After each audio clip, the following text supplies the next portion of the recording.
Hello，各位老铁们，大家好啊！我是你们的老朋友胖僧。今天咱们来聊点特别劲爆的，保证让你听完直呼这操作简直了。没错，我们要把镜头对准太平洋彼岸，聊聊美国现任总统川普先生和他那让人跌破眼镜的卖币晚宴。这事儿啊，就跟一部魔幻现实主义大片似的，越看越上头。咱们先从头说起。今年1月份那会儿，川普先生还没正式入主白宫呢，他大手一挥，发了个自己的专属加密货币，名字简单粗暴，就叫川普币。我的天哪，这消息一出，整个币圈都炸了，多少人像打了鸡血似的往里冲啊，一个个把这川普币捧上了天，那价格简直是坐上了火箭，直冲云霄。一枚币最高的时候能飙到60多美元，你敢信吗？那段时间，咱们川普先生的纸面财富啊，就像变魔术一样，蹭蹭的往上涨，一夜之间就多了几百亿美元，直接把他推到了世界富豪榜前25名。这速度，这阵势，简直是财富自由的终极版本，让人看了眼红的直冒火。可好景不长啊，各位币圈的风云变幻，那叫一个快，就像小孩子的脸，说变就变。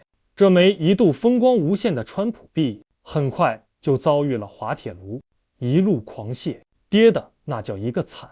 到现在，一枚币只剩下10几美元了，价格直接腰斩，甚至还不如。但这事儿最绝的是什么呢？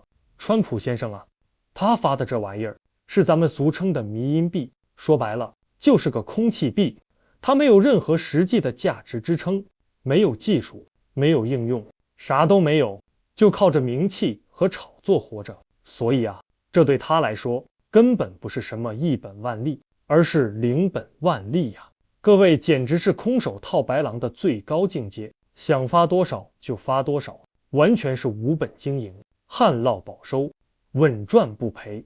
管你币价是上天还是入地，他都是那个最终的赢家，而且他还要收交易费。你想想看，就这交易费，到现在为止，他已经轻轻松松的揣进了3亿多美元的腰包，你说气不气人？这钱赚的真是让人叹为观止，佩服的五体投地，又不得不感叹这世道的荒谬。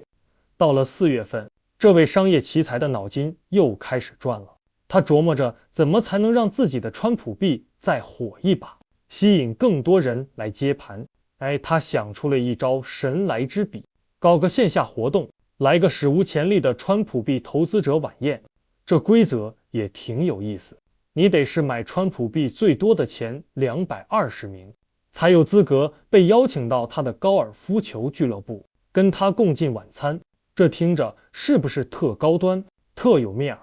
更刺激的是，前25名买家还能享受私人待遇，不仅能跟川普私下见面，甚至还能去参观白宫。我的天哪，这诱惑力简直是超能力的天花板啊！多少人为了这个特权，估计是砸锅卖铁也要冲进去吧。时间来到了5月22日，万众瞩目的川普币投资者晚宴终于如期举行了。能去参加的这220位幸运儿，那可都是真金白银的砸进去了。他们总共为这个晚宴贡献了高达 1.5 亿美元的川普币。是的，你没听错，1.5亿美元，就为了吃顿饭，见个人。这花的钱，用咱们老百姓的话说，那真是天文数字啊。那么问题来了，花了这么多钱，这晚宴吃的是什么山珍海味呢？是不是金盘玉碗，琼浆玉液？结果啊，根据现场曝光的照片来看，那盘菜啊，各位用我视频里常说的话就这一小块孤独的牛排，旁边躺着一片可怜的鱼肉，一坨无精打采的土豆泥，再配上几根蔫巴的蔬菜，寒酸的让人心疼。这盘菜在外面随便一个餐厅几十美元顶天了，你告诉我，这哪里是晚宴，这分明是大型劝退现场啊！这不就是典型的买椟还珠吗？买的是一个见面的机会，吃的却是一盘素面朝天的快餐。这巨大的落差，不知道这些投资者心里作何感想？是不是有一种被泼了盆冷水的感觉？当然了，对于这些砸下重金的投资者来说，吃什么饭菜那都是次要的，他们真正想要的是能够亲眼见到心中的伟大领袖川普，跟他握个手，拍张照，哪怕是能说上一句话，那也值回票价了。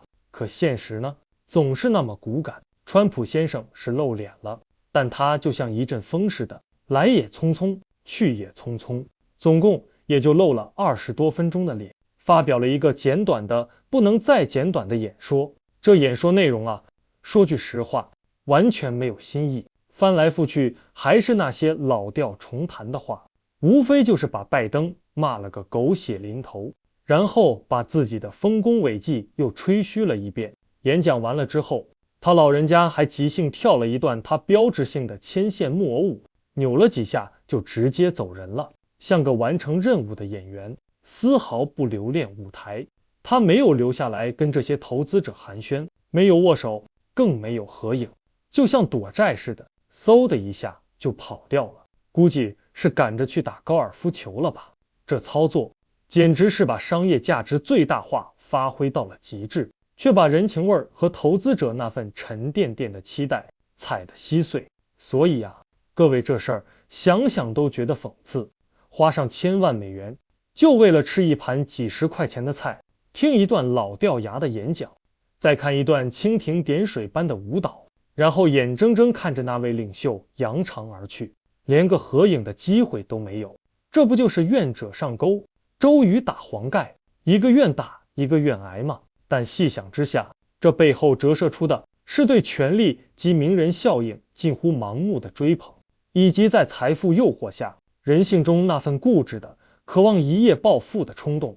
这川普币的案例活生生地告诉我们一个道理，在充满泡沫的市场里，真正的赢家往往是那个创造泡沫的人，而那些被泡沫吸引追逐泡沫的普通投资者，很多时候都成了为泡沫买单的韭菜。所以啊，各位，面对那些光鲜亮丽的宣传，那些一夜暴富的神话，我们真的需要擦亮眼睛，多一份批判性思维，少一份盲目跟风。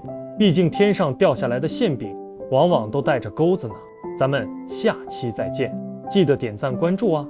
如果您有不同的看法或者建议，记得留言告诉我。欢迎订阅我的频道，我是胖僧，谢谢大家。